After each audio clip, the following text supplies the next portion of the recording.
తాకట్లో ఉన్న మీ బంగారాన్ని విడిపించి ఆ రోజు ఆన్లైన్ రేటుకి కొంటాం. Sharma gold company.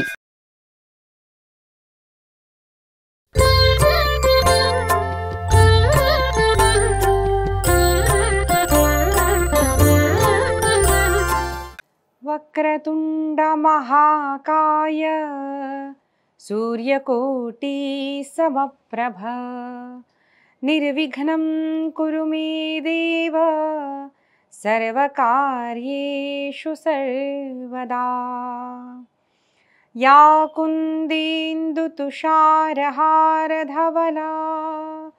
Yeah శుభ్రవస్త్రావృతా yeah వీణావరదండ మండితకరా yeah శ్వేత పద్మాసనా యా బ్రహ్మాచ్యుత శంకర ప్రభృతిభిర్ దేవై సదా వందితా సా మాం పాతు సరస్వతీ భగవతి నిశ్శేషజాడ్యాపహ.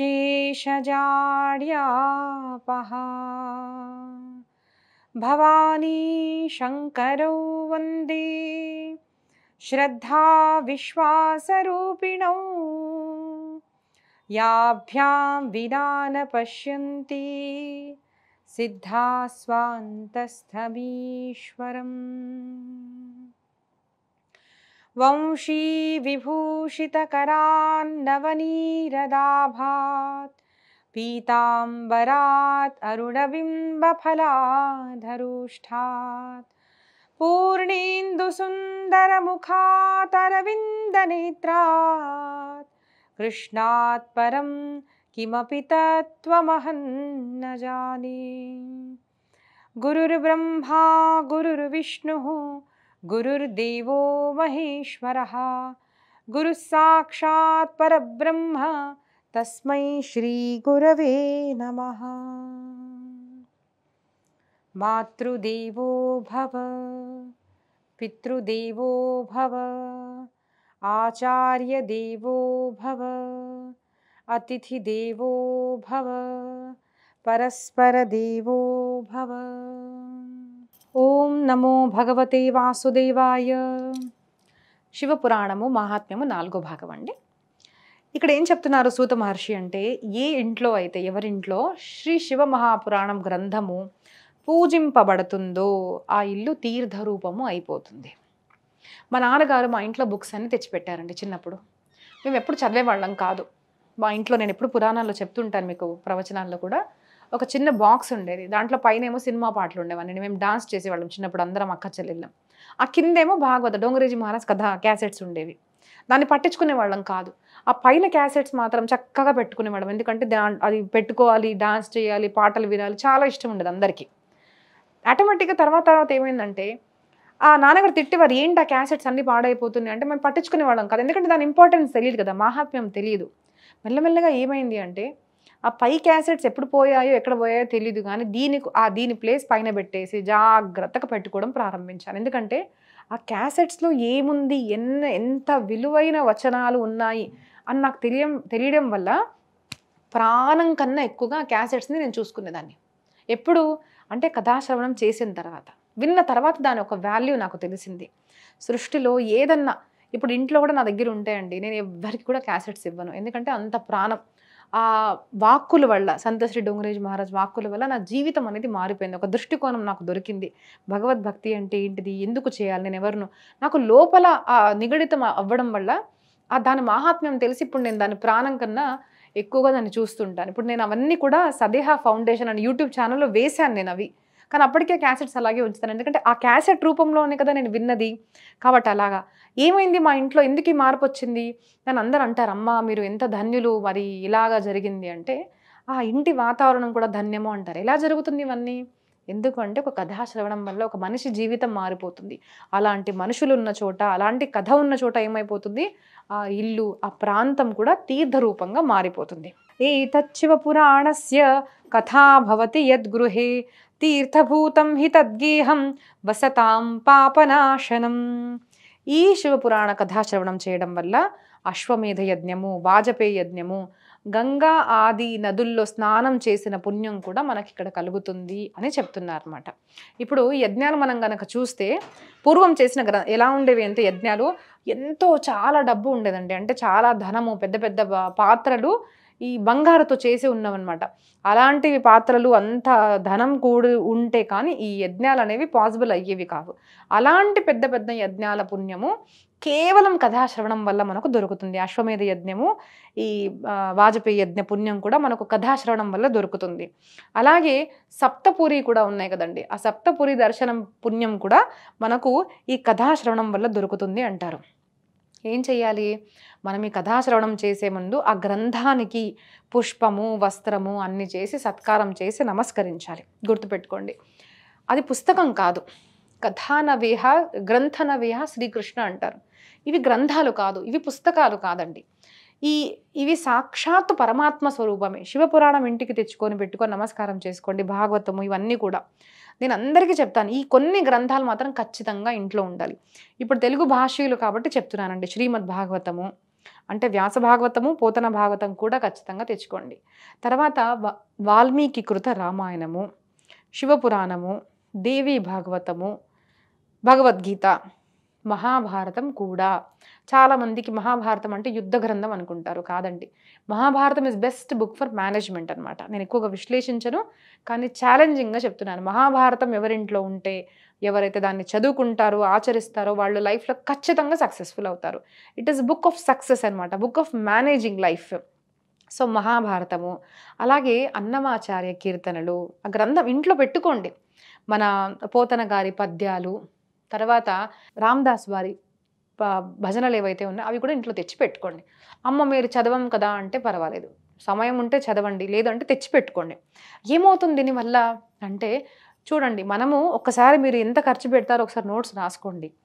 ఎన్నో చోట్ల మనం వేస్ట్గా డబ్బులు వేస్ట్ చేస్తూ ఉంటాము. కానీ ఒక్కసారి మన లైఫ్, మన పరివారం కూడా మారిపోతుందండి. గ్రంథాలన్నీ తెచ్చుకున్నాం అనుకోండి, మీరు చదవకున్నా ఎప్పుడో ఒక్కసారి మీ ఇంట్లో ఎవరన్నా ఆ ఒక్కసారి అలా తీసి చూశారనుకోండి, ఏదో ఒక పదం వల్ల, ఆ వినడం వల్ల, చదవడం వల్ల వాళ్ళ జీవితం మారిపోవచ్చు కదా. అలా అవుతుందండి. ఒక్కొక్కసారి ఏదో ప్రాబ్లం ఉంటుంది, భగవద్గీత ఇలా తీసుకుంటాను నేను, కృష్ణ నాకు ఆన్సర్ ఇవ్వు అనేసి ఇలా 1, 2, 3 పేజ్ చదువుకుంటాను, ఎక్కడో ఖచ్చితంగా నాకు ఆన్సర్ దొరుకుతుంది. అలా అవుతుంది. ఏదో ఒక పేజ్ ఓపెన్ చేయండి, 2-3 పేజెస్ చూడండి, ఖచ్చితంగా ఆన్సర్ అనేది దొరుకుతుంది. ఈ గ్రంథాలు మనకు మనస్సుకు స్పర్శ చేస్తాయి. కాబట్టి చదువుకుంటే ఉత్తమమే, చదువుకోకున్నా కూడా ఇంట్లో ఈ గ్రంథాలు ఖచ్చితంగా పెట్టుకోండి అని నేను విన్నపిస్తున్నాను. ఇలాగా ఈ కథా శ్రవణము, గ్రంథ పారాయణ పూజ చేసిన తర్వాత కూడా మనకు ఈ గ్రంథ కృప అనేది దొరుకుతుంది. వందే శివపురాణం హి సర్వదాహం ప్రసన్నధీః శివప్రసన్నతాం యాయా దద్యా స్వపదయోరతిం. ఇలాగ చెప్తున్నారు సూత మహర్షి. అప్పుడు శౌనకాది మహర్షులు ఇంకొక ప్రశ్న అడిగారనమాట. కీ విశుద్ధ్యంతయనయా కథయా పాపినక్కలో వదతాన్ కృపయా సూత కృతార్థం భువనం కురు. ఇప్పుడు ఈ గ్రంథం గురించి మహాత్మ్యం చెప్పారు కదండి. ఇప్పుడు శౌనకాది మహర్షులు అడుగుతున్నారు, మరి పూర్వం ఎవరన్నా విన్నారా? ఇప్పుడు మనం కూడా చూడండి, ఏదైనా చేస్తే టెస్టిమోనియల్స్ చూస్తాం అనమాట. ఇది నిజంగా అథెంటిక్గా, అసలు ఎవరు వాడారు, ఎవరు చేశారు, అసలు ఏంటి దీని అథెంటిసిటీ అని చూస్తాము. అలాగే శౌనకాది మహర్షి ఏమడుగుతున్నారు అంటే, ఈ కథాశ్రవణము ఇంతకుముందు ఎవరు చేశారు, ఎవరు చెప్పారు, ఎవరి జీవితము విశుద్ధీకరము చెందింది మాకు చెప్పండి అంటారన్నమాట. ఎలాంటి వాళ్ళు కూడా వింటే వాళ్ళ జీవితంలో మార్పు అనేది వచ్చింది చెప్పండి అని అడిగారు. అప్పుడు సూత మహర్షి, పాపులు, సత్యహీనులు, కామి, నిర్దయి, దురాచాలి, ఖలుడు, మాతృపితృ నిందకులు, దంభి, నిస్తేజుడు, హింసకుడు, వర్ణాశ్రమ ధర్మరహితుడు, ఇలాగ ఎవ్వరు కూడా ఎలాగా ఉన్నా అంటే ఎన్ని పాపాలు చేసినా కూడా శ్రద్ధతో విన్న తర్వాత ఏమవుతుంది, మార్పు అనేది ప్రారంభమవుతుంది అని అంటున్నారన్నమాట. పురాణస్యాస్య పుణ్యం సన్మహాపాతక నాశనం భుక్తిం ముక్తిం ప్రదం చైవ శివ సంతోషహేతుకం. మన దగ్గర ఒక మాట చెప్తారండి, తప్పులు ఎర్ ఈజ్ హ్యూమన్, మనుషులేగా తప్పులు చేసేది. చిన్న తప్పులు, చాలా పెద్ద పెద్ద తప్పులు, అంటే క్షమాపణ లేని తప్పులు కూడా, ఒక వ్యభిచారం కానివ్వండి, పరధనం మీద భావన కానివ్వండి, పరధనం తీసుకోవడము, పర స్త్రీ మీద దృష్టి పెట్టుకోవడము, తప్పుడు పని చేయడము, స్కామ్ చేయడం, ఇలా ఎంతో మంది మనుషులు తెలిసి తెలియకుండా ఒక సంస్కారం వల్ల, చెడు సంగతి వల్ల కూడా చాలామంది చేస్తుంటారు. మరి తెలుసు, ఇవన్నీ పాపాలని తెలుసు, తప్పు చేశామని తెలుసు, క్రైమ్ చేశామని తెలుసు ఉంటుంది చాలామందికి. మరి ఎలాగా, మాకు మార్గం లేదా అన్న ఒక భావన కూడా ఉంటుంది. చూడండి, తెలుసో తెలియకో తప్పు చేశాం. తప్పు చేసే తప్పు కాదు, ఆ తప్పుని సరిదిద్దుకోకుంటేనే తప్పు. ఎందుకంటే ఒక కుక్క లేదు అంటే ఒక పిల్లి చూడండి, పిల్లి ఏం చేస్తుంది, అది ఎక్కడ చూసినా కూడా ఎలుకలు కనిపిస్తే దాని వెనక వెళ్ళి దాన్ని చంపేస్తూ ఉంటుంది.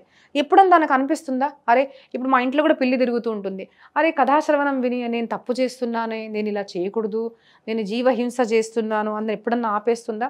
నేను అదేంటిది వీళ్ళ ఇంటికి వెళ్ళి పాలు తాగుతున్నాను చూడకుండా దొంగతనంగా, వాళ్ళకి అనిపించదు. ఎందుకంటే వాళ్ళ పాప పుణ్యాలు తెలియదు. పశువులకు, మనిషి ఎలాంటి పశువు అంటే మనిషికి తెలుసు పాపం ఏంటిది, ధర్మం ఏంటిది, అధర్మం ఏంటిది. కానీ ఇప్పుడు దాకా ఏం జరిగినా పర్వాలేదు, గుర్తుపెట్టుకోండి, పాపము, హింస, అసత్యము, దురాచారము ఎంత చేసినా పర్వాలేదు. కానీ ఒక్కసారి శివపురాణం ప్రారంభం నేను చేసిన తర్వాత, హో శివ, నేను ఇంకా ఇప్పటి నుంచి పాపం అనేది చెయ్యను అని సంకల్పం చేసుకోవడం చాలా ముఖ్యము. సంకల్పం చేసి ఆ పాపాన్ని దూరం చేసుకోవడము చాలా చాలా ముఖ్యము. ఇలాగా పాప కథాశ్రవణం చేసిన తర్వాత పాపం తొలగిపోయి ఒక జీవితం అనేది మనగా ఉద్ధరించుకోవాలి. కాన్షియస్ ఎఫర్ట్ చేయాలి. చూడండి, ఆత్మానం అంటే మనగా ఉద్ధరించుకోవాలి. సంతశ్రీ డోంగరేజీ మహారాజ్ ఎప్పుడు ఒక మాట అంటారు, ఆత్మకృప ఉండాలి. ఇప్పుడు భగవంతుడు వీళ్ళు అందరూ కృప చేశారు కాబట్టే కదండి పోతన వారు మంచిగా గ్రంథం రాసి పెట్టారు, వ్యాస మహర్షి రాశారు, వాల్మీకి రాశారు, అన్నమాచార్య వచ్చారు, మనందరికీ కూడా ఎంతో ఉపదేశం చేశారు. మరి దాన్ని మనం చదువుకోవాలి కదా, దాన్ని మనం వాడుకోవాలి కదా, దాన్ని వినాలి, దాన్ని ఆచరించాలి, అర్థం చేసుకోవాలి. అప్పుడే కదండి మన జీవితం మారేది. అంతేకాని వాళ్ళు గ్రంథాలు రాశారు అయిపోయింది అంటే సరిపోతుందా? కాదు. మనం కాన్షియస్గా ఎఫర్ట్ చేయాలి, తీసుకోవాలి, చదువుకోవాలి, అది అర్థం చేసుకోవాలి, ఆచరణ చేయాలి. అప్పుడు మన జీవితం అనేది మారుతుందన్నమాట. అయితే ఇక్కడ ఒక కథ చెప్తున్నారు. ఏంటిది అంటే, కిరాత నగరంలో ఒక దేవరాజ అన్న ఒక బ్రాహ్మణుడు నివసించేవాడు. వాడు చాలా మహామూర్ఖుడు, దరిద్రుడు, క్రయ విక్రయ అంటే పశుపాలన, అమ్ముకోవడాలు ఇవన్నీ కూడా చేసేవాడు. పశుపాలన అది చేసుకుంటూ కూడా జీవితం అనేది నిర్వహించేవాడు అనమాట.